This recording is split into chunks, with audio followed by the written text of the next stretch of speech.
वांग मुमू के पिता रोज शराब पी पी कर आखिरकार खुद ही अपनी सेहत बर्बाद कर बैठे। एक दिन जब एम्बुलेंस उन्हें लेकर अस्पताल पहुंची, तो डॉक्टरों ने बताया कि उन्हें लिवर कैंसर हो चुका है, और वो भी आखिरी स्टेज का। ये सब पूरी तरह शराब की लत की वजह से हुआ था।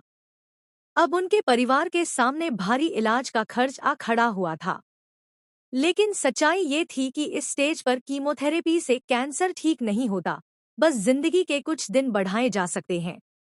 मुमू का परिवार पहले ही बहुत गरीबी में जी रहा था, और अब हालात और भी बदतर हो गए थे। मुमू हमेशा अपने पिता से नफरत करती थी, क्योंकि उन्होंने उसकी मां पर हाथ उठाया था, घर में रोज हंगामा करते थे। वो कई बार सोचती थी कि काश वो इस दुनिया से चले जाए। लेकिन जब उसे पता चला कि उसके पिता गंभीर रूप से बीमार हैं, तो उसके दिल में चुभन सी हुई। वो उन्हें माफ नहीं कर सकी, लेकिन दुख जरूर महसूस हुआ। मुमू की मां ने इलाज करवाने से मना कर दिया, क्योंकि घर में पैसा ही नहीं था।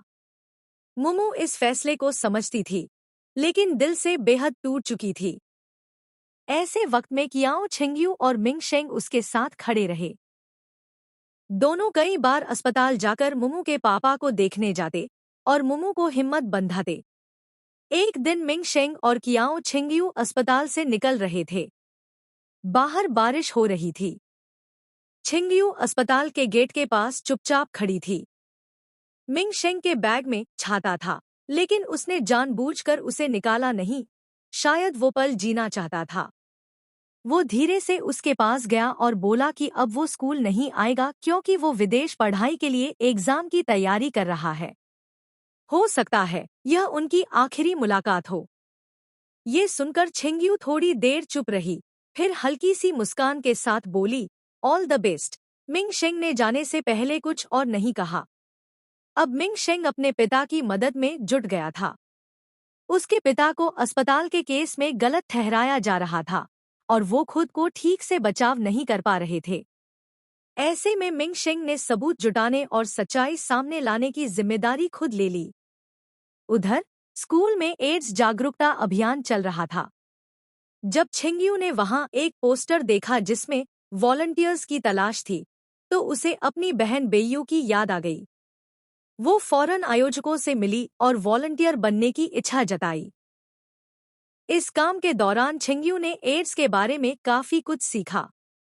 उसे पता चला कि अगर सही समय पर इलाज हो, तो एड्स के मरीज 10 साल तक आराम से जी सकते हैं। तो फिर मेरी बहन इतनी जल्दी कैसे चली गई? इस सवाल ने उसके मन को घेर लिया। वो किसी तरह उस सच्चाई को जानना चाहती थी जो अब तक उससे छुपाई गई थी। इसी बीच उसके छोटे भाई का कॉल आया। माँ को अस्पताल ले जाया गया था। छिंगयू फौरन पहुंची और जानकर हैरान रह गई कि उसकी माँ ली फांगहाओ काफी समय से डिप्रेशन से जूझ रही थी। उसके पापा ने बताया कि बेयू की मौत के बाद ली खुद को कभी माफ नहीं कर पाई। वो हर रात रोती थी, बहन की फोटो को गले लगाकर सोती थी। एक बार तो वो चुपचाप बेयू की कब्र के पास जाकर वहीं लेट गई थी, जैसे जिंदगी से नाता ही टूट गया हो। वो अक्सर रात को घर से बाहर भटकती थी, नींद उन्हें नहीं आती थी।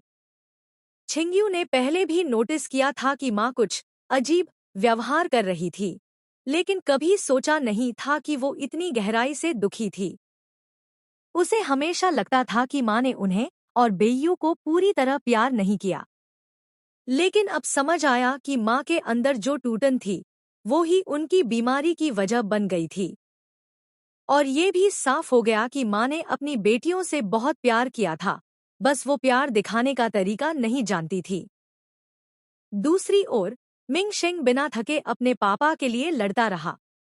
जबकि उसके पापा चुपचाप घर में बैठे थे, मिंग शेंग खुद मरीजों से मिलकर सच्चाई जानने निकला। उसकी मेहनत रंग लाई। आखिरकार मरीज ने खुद शिकायत वापस ले ली, और मिंग शेंग के पापा मिंग चियोशन को क्लीन चिट मिल गई। उन्हें वापस अस्पताल में काम करने की अनुमति मिल गई। अब चीजें धीरे धीरे ठीक होने लगी थी, लेकिन बीते वक्त की कसके, यादें और रिश्तों की उलझनें सबके दिल में कहीं गहरी जगह बना चुकी थी। कियाओ छिंगयू को आखिरकार अपनी बहन बेयू की मौत की सच्चाई पता चल गई।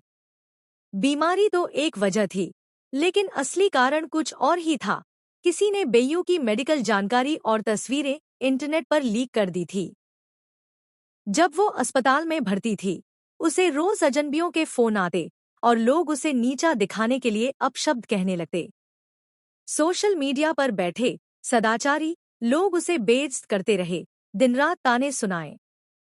वो मानसिक रूप से टूट चुकी थी। आखिरकार इस सब के दबाव में आकर उसने अपनी जिंदगी को अलविदा कह दिया। जब कियाओ छिंगयू ने अपने छोटे भाई को यह सच बताया, तो वो सन्न रह गया।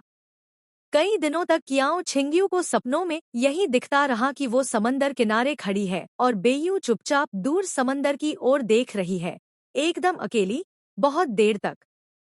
तब छिंगयू ने अपने भाई से कहा, अब समझ आया कि माँ पापा ने बेयू की मौत की सच्चाई क्यों छुपाई थी, क्योंकि अफवाहें सच में किसी को खत्म कर सकती हैं। उनके माता पिता नहीं चाहते थे कि ये दर्द बाकी परिवार तक फैले, इसलिए उन्होंने सब कुछ खुद पर ले लिया और चुपचाप सहते रहे। इसी दौरान वांग मुमू की भी कॉलेज एग्जाम करीब आ गई थी।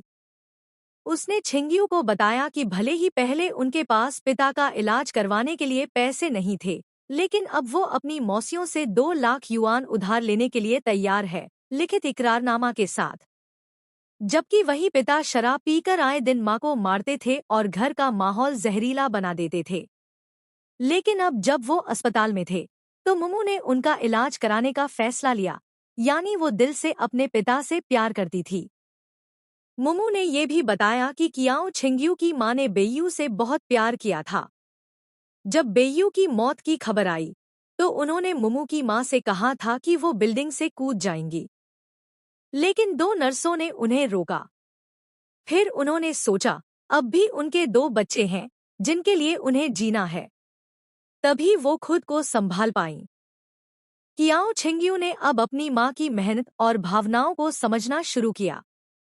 हर दिन वो स्कूल छोड़ने लेने आती थी, दुकान भी चलाती थी। छिंगयू ने एक दिन मां से कहा, अब मैं खुद स्कूल आ जा सकती हूँ। मैं वादा करती हूँ कि तुम्हारे सारे नियम मानूंगी और किसी से बात भी नहीं करूंगी। कुछ ही दिनों बाद मुमू के पिता की मौत हो गई। छिंगयू को उसकी चिंता होने लगी, लेकिन मुमू खुद मिलने आई। उसने बताया कि अब उसे बीनिंग की यूनिवर्सिटी में दाखिला मिल गया है और अब उसका इस शहर से कोई भावनात्मक रिश्ता नहीं रहा। इसलिए उसने फैसला किया है कि वो अपनी मां को साथ लेकर बीनिंग चली जाएगी और वहां से नई जिंदगी शुरू करेगी। उधर मिंग शेंग को ये बात समझ आ गई थी कि उसके पापा और नर्स फांग यानच्यू एक दूसरे को पसंद करते हैं, लेकिन हालात की वजह से वो इस बात को कभी स्वीकार नहीं कर पाए। मिंग शेंग ने एक मौका तलाशा और दोनों को आमने सामने लाकर दिल की बात कहने का रास्ता बनाया। एक दिन कियाओ छिंगयू ने अपनी बहन बेयू का पुराना डीवी कैमरा खोला। उसमें एक वीडियो था जो बेयू ने मौत से पहले रिकॉर्ड किया था। उस वीडियो में बेयू बता रही थी कि बचपन में उसे माँ पापा से बहुत प्यार मिला था, लेकिन जब छिंगयू और उसका भाई पैदा हुए, तो उसे गांव में अकेला छोड़ दिया गया और तभी से उसे लगने लगा कि उसे अब कोई नहीं चाहता। तभी उसके साथ हमेशा रहने वाला कियाओ जिनरुई उसके साथ खड़ा रहा। वो दोनों साथ बड़े हुए और एक कपल बन गए। लेकिन जब बेयू की प्रेगनेंसी की खबर गांव में फैली, तो जिनरुई उसे छोड़कर चला गया और फिर सालों तक वापस नहीं आया। उस वक्त बेयू के पास न कोई सहारा था, न कोई उम्मीद। बाद में उसने कुछ और लोगों को डेट किया, लेकिन किसी से वो सच्चा प्यार और अपनापन नहीं मिला। फिर अस्पताल में जांच के बाद पता चला कि उसे गंभीर बीमारी हो गई है, शायद एड्स। वीडियो में रोते हुए वो हल्की सी मुस्कान के साथ कहती है, शायद बीमार होना मेरे लिए अच्छा था, क्योंकि जब माँ पापा को मेरे बारे में पता चला, तो वो छिंगयू और उसके भाई को साथ लेकर शुन्युन आए और खुद मेरी देखभाल करने लगे। हॉस्पिटल में मैं हर दिन उनके साथ थी और फिर से वही प्यार महसूस किया जो बचपन में होता था। तब मुझे समझ आया कि माँ पापा ने हमेशा मुझसे प्यार किया था। ये वीडियो देखने के बाद कियाओ छिंगयू खुद को जोर से गले लगाकर बहुत देर तक रोती रही। अब उसे अपनी बहन की तकलीफ, अपने परिवार की चुप्पी और उस दर्द की गहराई पूरी तरह समझ आ गई थी।